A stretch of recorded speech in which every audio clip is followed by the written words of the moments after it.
अमल थोड़ा करते हैं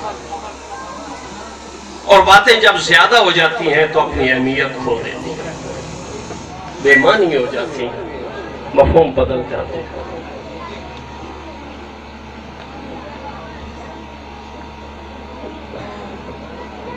मियां साहब ने, मियां मोहम्मद बादशाह साहब ने कुछ शेर इस तरह कहा है कि बाजादा आवाज रसीली लगता शहर लूणा, दो अंदर जे खंड मिलाइए मीठा होता हो। कुछ लोग यहाँ इतना बोलते हैं कि बोलने का मजा ही नहीं रहता, सुनने वाले उकता जाते हैं।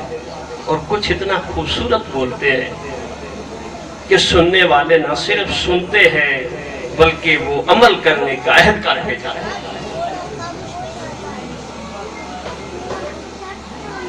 मैं मौजूद से नहीं हटता।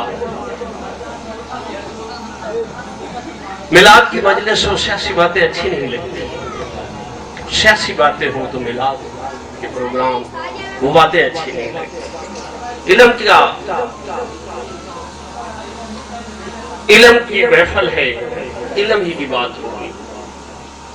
और इन बच्चों को,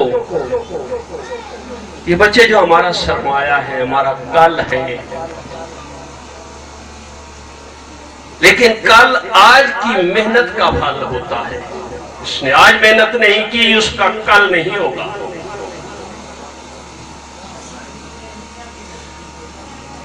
तकून एक मैं बनाता हूं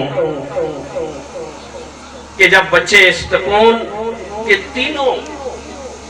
तीनों किनारे या तीनों फरीक मेहनत करते हैं तो फिर एक पढ़ा लिखा बच्चा सामने आता है, आके वो हमारे कल की फिक्र करता है। और वो तकून है, ये है, आप है, हम है।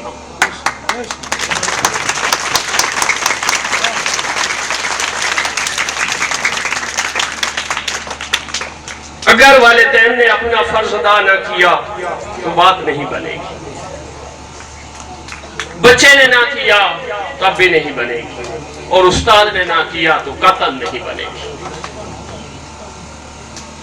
बड़ी मुश्किल से होता है चमन में भी दवा पैदा।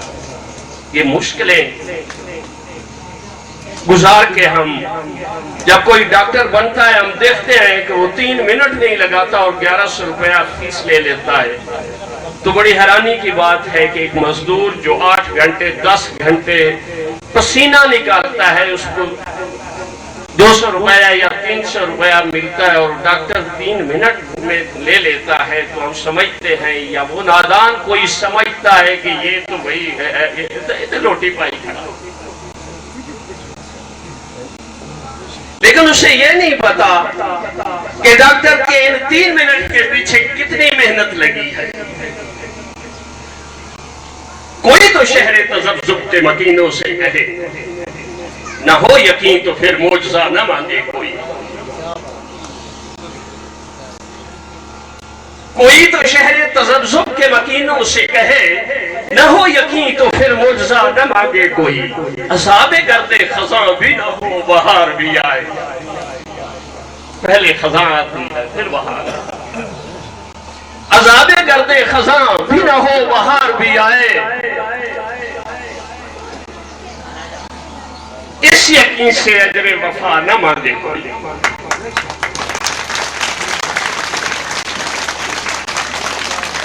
हम तीनों का फर्ज, जो कि बड़े कठिन मराहिल है,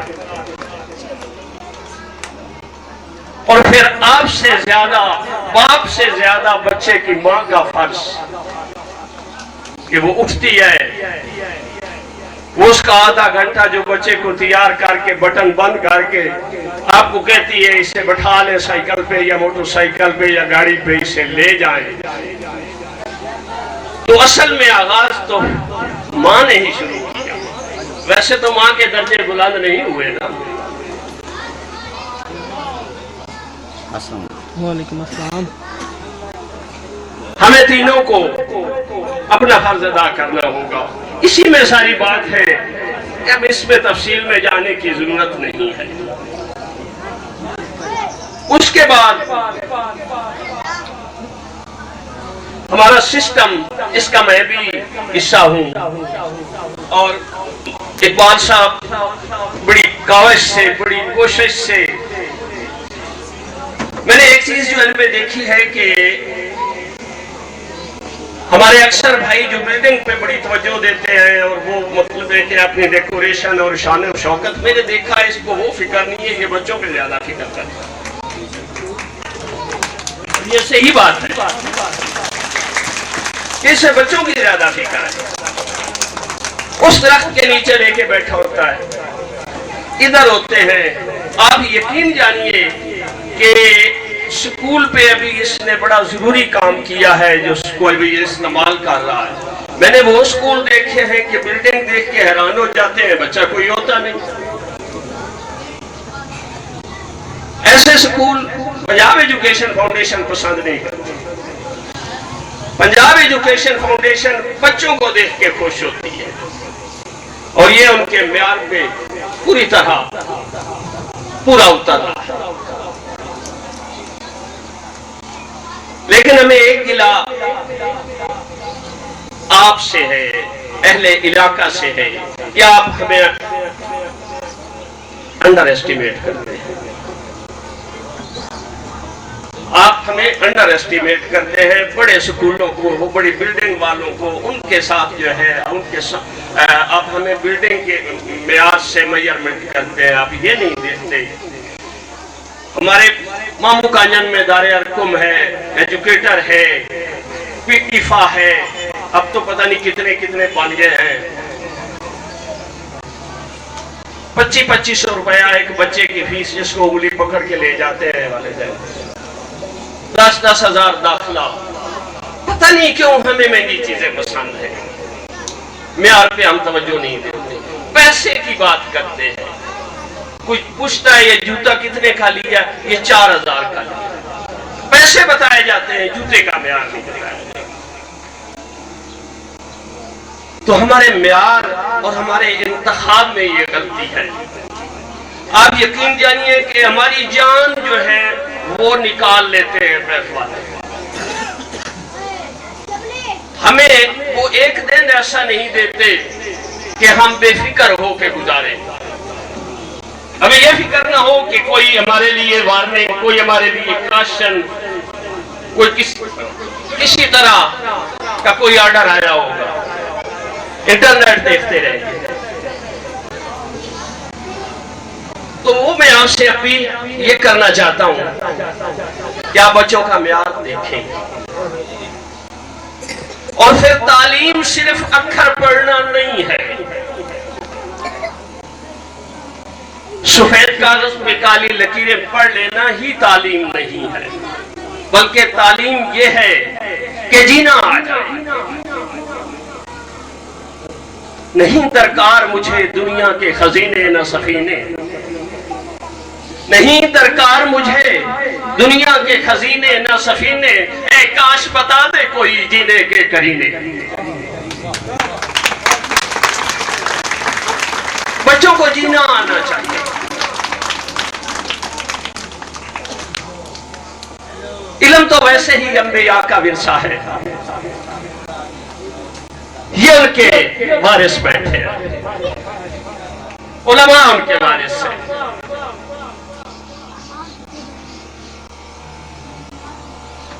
घर की मुर्गी दाल बराबर, ये तो हम सुनते आए हैं। लेकिन उन लोगों से पूछिए जो यूरोप में गए हैं, जो बाहर गए हैं, कि पाकिस्तान के मुसलमानों को देखना वो हज के बराबर सवाब समझते हैं। आम लोगों को, उलमाए कराम तो बड़े खास लोग होते हैं। श्रीलंका से 6-7 आदमी एक आते हैं और वो जब पाकिस्तान से वापस जाते हैं तो कहते हैं असल मुसलमान आप देखिए। लेकिन हम और उन जाली जो इनके भेष में आते हैं, उन लोगों ने एतमाद को इतना मुतज़लज़ल कर दिया है कि अब हमें अच्छे बुरे की तमीज नहीं। हम आलिम सू और आलिम हक में तमीज नहीं कर सकते, और शायद वो चाहते भी यही थे।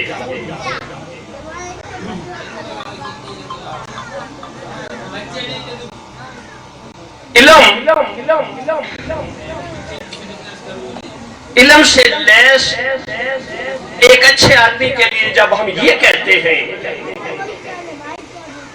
कि भाई ये तो फरिश्ता है, ये तो फरिश्तों से बढ़कर, एक शेर भी याद आता है,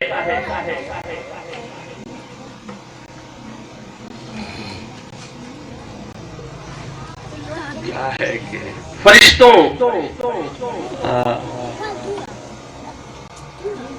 चले उसका दूसरा शेर जो है, जो उसके मुकाबले में किसी ने कहा, लबे लुबाब ये था कि इंसान फरिश्ता बन सकता है मगर इसमें पड़ती है मेहनत ज्यादा। इसके जवाब में जो दूसरे ने कहा, फरिश्ता मुझको कहने से मेरी तहकीर होती है, फरिश्ता मुझे कहते हैं मेरा दर्जा गिरा देते हैं, क्योंकि मैं तो अशरफुल मखलूकात हूं। फरिश्ता मुझको कहने से मेरी तहकीर होती है, मैं मस्जूद मलाइक हूं, मुझे इंसान नहीं।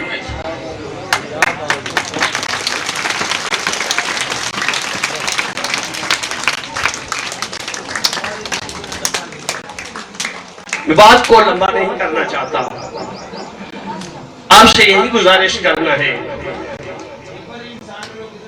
कि सारे लोग एक जैसे नहीं होते। मेरे गेट साहब में नहीं है, आप जैसे तो भी हम से मैं महरूम। अल्लाह ताला ने इंसानों को इकट्ठा किया, किसी को शक्ल अच्छी दे दी, किसी को अकल अच्छी दे दी, किसी को इल्म से नवाज दिया, किसी को सूरत अच्छी दे दी। अगर ये सारी चीजें एक शख्स में दाखिल हो जाती तो क़यामत तक उसकी हुकूमत को कोई चैलेंज न करता।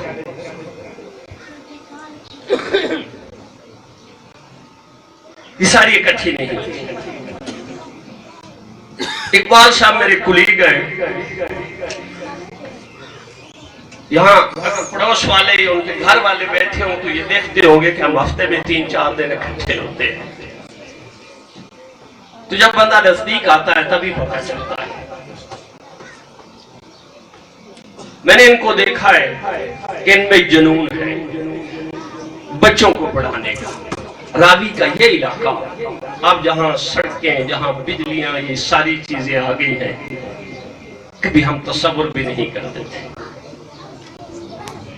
तो ये कोशिशें इन्हीं जैसे मुजाहिदों ने और आप जैसे लोगों ने की है, तब जंगल में ये मंगल लगे हैं।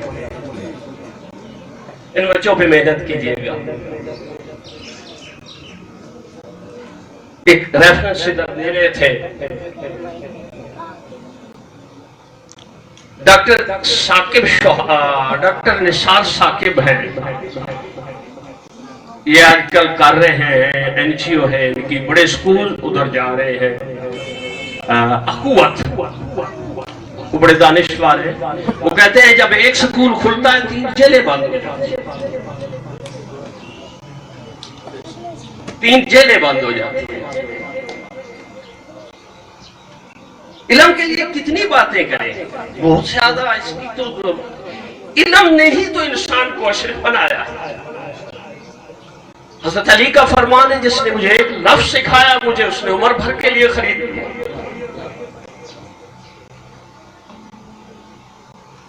लेकिन ये सारा होता कोशिश से है, बात फिर उधर ही आके आती है।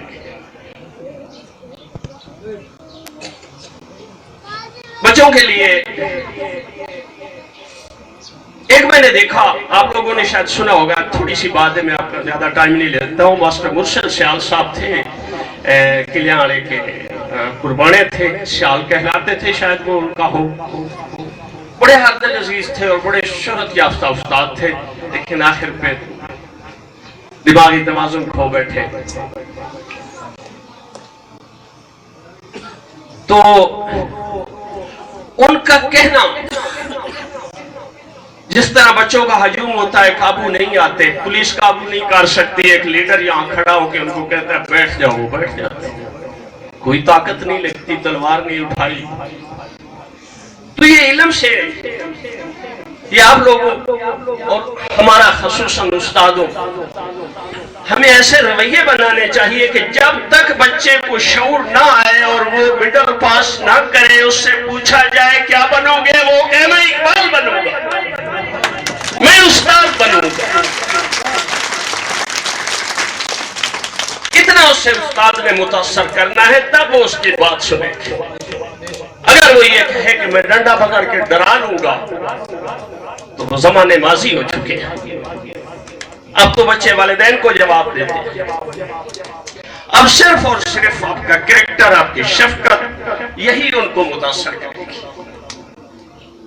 और इससे बड़ा कोई हथियार है ही नहीं। बच्चों में फर्क नहीं होना चाहिए। उस्ताद साहब की मैं बात कर रहा था कि उस्ताद साहब के सके भाई छोटे मास्टर मुर्शिद सियाल से छोटे ने नंबरदार किलियांवाला अब्दुल्ला पुरबाना पर फायर किए, वो जख्मी हुआ, उनकी पोते और पुरबाने दुश्मनी थी, आप जानते हैं, आपका अपना इलाका। तो नंबरदार के बेटे वहीद और मजहर, ये हमारे क्लास फेलो थे, उनसे सुबह सुबह पूछते थे बेटा अबू का क्या हाल है। हमने एक दिन कहा उस्ताद जी आप उनके जख्मों पे नमक नहीं डालते। कहता है बाजार बात ऐसे लगती है, अगर लेकिन मैं अगर जाके बैठ जाऊं उनके घर में तो एक मैं हूं जिस पर पूरा किलियांवाला आंख नहीं उठाए, जबकि मेरे दूसरे भाई चौक नहीं क्रॉस कर सकते। वो इसलिए कि वो उस्ताद था, वो उनके बच्चों को पढ़ाता था और जरा भी नहीं उसके ज़हन में होती थी कि ये मेरे दुश्मन के बच्चे हैं। ये आज के फूल,